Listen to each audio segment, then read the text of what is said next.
बिस्मिल्लाहिर्रहमानिर्रहीम अल्लाहुम्मा सल्लि अला मुहम्मदिन व आले मुहम्मद। भारत पाकिस्तान के अलावा दुनिया के कई दीगर ममालिक में भी मुदाखलत कर रहा है और इसका जो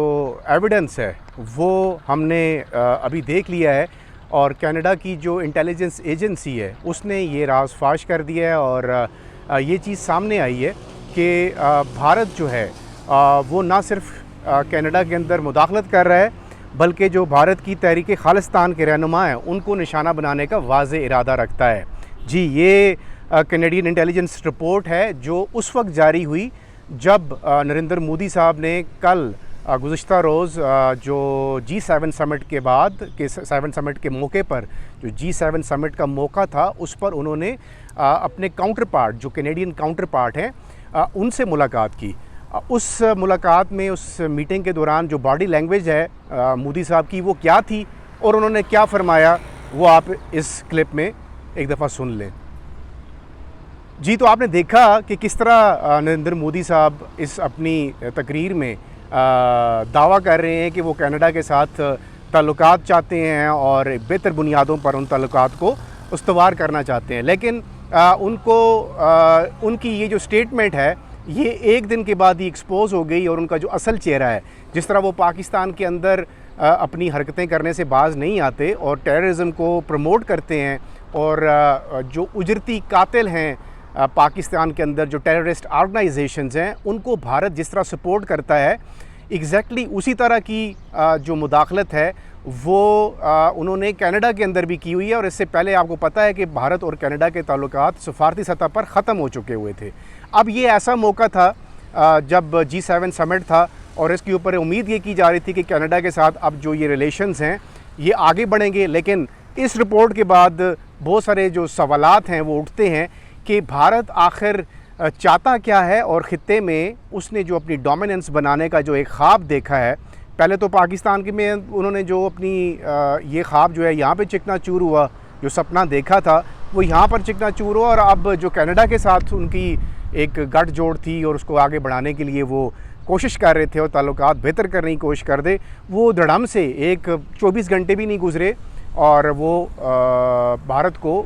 जो है हज़ीमत का सामना करना पड़ा। अब इस जो कैनेडियन इंटेलिजेंस की जो रिपोर्ट है वो मैं थोड़ी सी आपको पढ़ के सुनाता हूँ ताकि आपको समझ आ जाए कि है क्या और उसमें वो क्या लिख रहे हैं। कनाडा की इंटेलिजेंस रिपोर्ट ने बुध के रोज़ कहा कि भारत का शुमाली अमेरिका में सिख अलहदगी पसंद तहरीक के अरकान को निशाना बनाने का वाज़े इरादा है। ठीक है जी, ये बयान उस वक्त सामने आया जब दोनों ममालिक के रहनुमाओं ने एक कत्ल के तनाज़े के बाद ताल्लुकात को बेहतर बनाने पर इत्तफ़ाक़ किया। ये जो वीडियो मैंने अभी आपको एक क्लिप दिखाया है उसमें भी यही बात हो रही है। और फिर वज़ीर-ए-आज़म मार्क कार्नी जो मार्च में जिन्होंने ओहदा संभाला है उन्होंने अपने भारतीय मनसब नरेंद्र मोदी से बड़े इक़्तिसादी ममालिक के इजलास यानी G7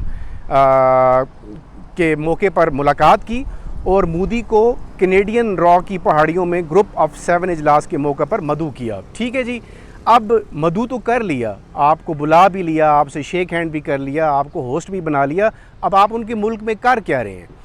आप उनके मुल्क में मुदाखलत कर रहे हैं और जो तहरीक खालिस्तान के जो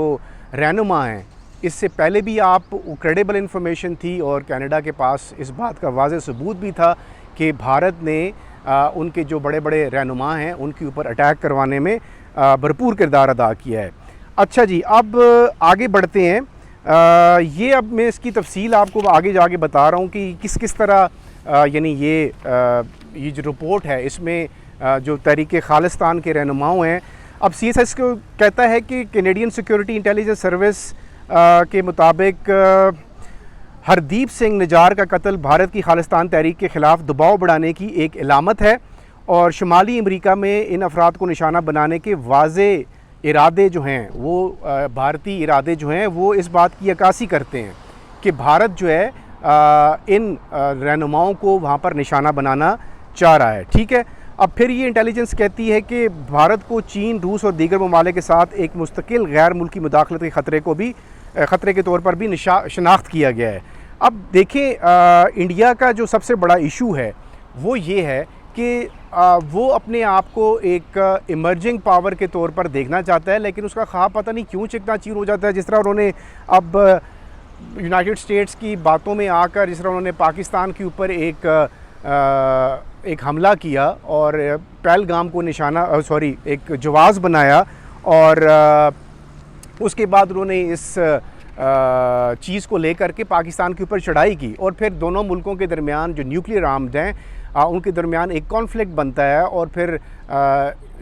हमला और फिर जवाबी हमला होता है, और उसके बाद जो कुछ होता है वो हम बहुत दफ़ा डिस्कस कर चुके हैं, उसमें हम नहीं जाते। लेकिन खित्ते में एक तनाव की सिचुएशन बनती है, और फिर भारत अपना इसी स्टांस को लेकर दुनिया के सामने जाता है, और फिर सफारती जो डेलीगेशन है इंडिया का, वो फिर किस तरह उसकी बदनामी होती है। दुनिया का कोई मुल्क उनकी बात सुनने के लिए तैयार नहीं होता। उसकी बुनियादी वजह क्या होती है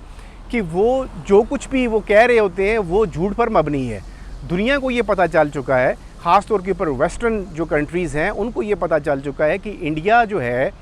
वो अपने कद काठ से ज़्यादा बड़ा होने की कोशिश कर रहा है, और जो नरेंद्र मोदी की अप्रोच और सोच है वो जिस तरह ग्रेटर इसराइल जो नेतन्याहू का एक फार्मूला है कि वो अपने इसराइल को जैसे दुनिया का कोई भी मुल्क मानने के लिए तैयार नहीं है, उसको दुनिया के सामने एक इमर्जिंग पावर के तौर पर वो लाना चाहता है। तो देखें, उनके पीछे तो बड़ी सपोर्ट है, और पूरी दुनिया को पता है कि अमेरिका जो है वो नेतन्याहू के पीछे खड़ा है, और उसी की ईमा पर वो ईरान पर भी हमले कर रहा है। फ़लस्तीन के अंदर भी उसने मुख्तलिफ़ मज़ालिम का बाज़ार गर्म कर रखा है, और जितने भी अरब कंट्रीज़ हैं उनको भी उसने तजारत के नाम पर जकड़ा हुआ है और उनको अपना ग़ुलाम बनाया हुआ है। लेकिन ईरान की तरफ से जो रिस्पांस आया है उसने कम से कम इस्लामी दुनिया का फेस कम से कम बचा लिया है, और जो मुंह पे कालक मली हुई थी इन मुसलमान मुल्कों के ऊपर उसको कम से कम धोने में काफ़ी हद तक किरदार अदा किया है। तो इस तरह की जो इंडियन जो सोच है और ये जो अप्रोच है, ये किसी भी तरह से, ख्वाह वो मुसलमान हो उनको भी आप आराम से नहीं जीने देते, वो दीगर मज़ाहिब के लोग हों उनको भी आप नहीं जीने देते। तो ख़ास तौर के ऊपर सिखों के हवाले से आपका जो नैरेटिव है वो किसी भी तरह से जस्टिफाइड नहीं है। अब ये सारी रिपोर्ट तो बहुत लंबी है, जो मैं आपके साथ अगर मैं शेयर करूं तो काफ़ी टाइम लग जाना है, लेकिन अभी जो इसी वर्जन के ऊपर इंडियन नैरेटिव क्या कहता है कि जब ये रिपोर्ट शाया होती है तो इसको वो सख्ती से मुस्तरद करता है भारत, ठीक है कि, और वो कहता है कि जो कैनेडियन इंटेलिजेंस की जो रिपोर्ट है कि वो बेबुनियाद है, एक नंबर 1, और सियासी मकासद के लिए घड़ी गई कहानी है और जमहूरियत को बदनाम करने की दानिस्ता कोशिश है। ये इंडियन गवर्नमेंट कह रही है कि जो उनकी जमहूरियत है सो कॉल्ड, उसको ये बदनाम करने की कोशिश है। फिर रिपोर्ट जो है उसमें ये कहा गया है कि आला सफारती ज़राए ने कहा है कि भारतीय हुकूमत इस आला सफारती ज़राए को मुस्तरद करती है और इस रिपोर्ट को भी मुस्तरद करती है, और ये रिपोर्ट जो है हक़ाइक़ पर मबनी नहीं बल्कि सियासी मकासद के लिए तैयार करदा अफसाना है। वाह जी वाह, आप करें तो वो सच है, कोई दूसरा आपके बारे में कोई रिपोर्ट शाया करे, ये आपकी सो कॉल्ड रॉ नहीं है, ये कैनेडियन इंटेलिजेंस एजेंसी है और उनकी जो रिपोर्ट है वो काफ़ी अथेंटिक होती है। आपकी जो रिपोर्ट्स शाया होती है, आप जो दावे करते हैं वो सच्चे साबित होते हैं, और कोई दूसरा मुल्क जब आपकी असल चेहरा दिखाने की कोशिश करता है तो फिर आपको तकलीफ़ शुरू हो जाती है और फिर आप उसको अफसाना करार देते हैं। फिर ये लिखते हैं कि जी ये कौमी सलामती नहीं बल्कि सिख वोटर्स को खुश करने की सियासत है। आप देख लें नरेंद्र मोदी साहब जो हैं उनकी हरकतें, उनकी गवर्नमेंट की हरकतें किस तरह की हैं कि जब उनके ऊपर कोई उंगली उठती है तो ये देखें, मैं शुरू से बहुत दिनों से जब से मैं आपके साथ मुखातिब हूँ मैं ये बात कह रहा हूँ कि इस गवर्नमेंट का, नरेंद्र मोदी की जो हुकूमत है, इसका कमाल ये है कि इतनी महारत के साथ ये झूठ बोलते हैं। वो सिर्फ अकेले नहीं हैं, इनका एक पूरा नेटवर्क है झूठ का। यानी उस झूठ में जो इंडियन मीडिया, जो गोदी मीडिया है, मैं स्पेसिफिक उसकी बात कर रहा हूँ, उसको इन्होंने साथ रखा हुआ है, और फिर ये अपना झूठा नैरेटिव जो है उसका सच्चा साबित करने के लिए उस मीडिया का सहारा लेते हैं। और बाकायदा तौर पर सिर्फ ये गोदी मीडिया के अलावा जो सोशल मीडिया की एक बाकायदा पूरी एक टीम है जो इंडियन प्रोस्पेक्टिव को दुनिया के सामने उस झूठ को सच साबित करने की कोशिश करती है। यानी अभी दिन का टाइम है, तो अगर मोदी साहब को ये लगा है कि इस दिन को कहो तुम रात है, तो वो रात कहना शुरू कर देंगे, और इतनी ज़्यादा, इतनी मुख्तलिफ हरबों से वो आपको साबित करेंगे कि आपको भी एक दफ़ा एहसास होने लग जाएगा, यार ये हर वक्त ये कह रहे हैं रात है तो दिन, लेकिन ये जो कह रहे हैं रात है, तो आप कहीं ना कहीं, ये मैं इंडियन अवाम के लिए ये कह रहा हूँ कि जो भारतीय जनता है वो कहीं ना कहीं फिर गुमराह हो जाती है और इनके प्रोपेगेंडा में आ जाती है। तो आप आप कहते हैं ना कि हम जब पाकिस्तान कोई बात करता है, पाकिस्तान ने बहुत वाज़े एविडेंस के साथ ये चीज़ें आपके सामने रखी हैं कि इंडिया जो है पाकिस्तान के अंदर उसकी इन्वॉल्वमेंट मौजूद है, टेररिज्म करवा रहा है और पाकिस्तान को डिस्टेबलाइज़ करने के लिए मुख्तलिफ़ ओछे हथकंडे इस्तेमाल करता है। बलूचिस्तान हो या आपका खैबर पख्तूनख्वा हो, BLA बलूचिस्तान लिबरेशन आर्मी, जिसे अब हम भारतीय लिबरेशन आर्मी कहते हैं, वो हो या तहरीक तालिबान पाकिस्तान हो, इन दोनों जो टेररिस्ट ऑर्गेनाइजेशंस हैं इनका जो गठजोड़ है वो पूरी दुनिया के साथ अब सबको पता चल चुका हुआ है कि भारत मुकम्मल तौर पर इनको फंड्स देता है। इसी तरह ये तहरीक खालिस्तान का जो मामला है, इसको आप वहाँ पर प्रचार करने के लिए इसका जो उनको इन जो सिख रहनुमा हैं उनको निशाना बनाने के लिए आपकी इंटेलिजेंस एजेंसी जो है वो अपने मुल्क को तो छोड़कर मतलब यूरोप में जा पहुंची है और वहाँ पर भी आप इस तरह की हरकतें कर रहे हैं। तो इससे जो अभी बात वही है कि हम जितना भी कह लें आपने ये बात माननी नहीं है। मतलब ये वो मुन्ना भाई की मुझे फ़िल्म याद आ गई कि उसमें वो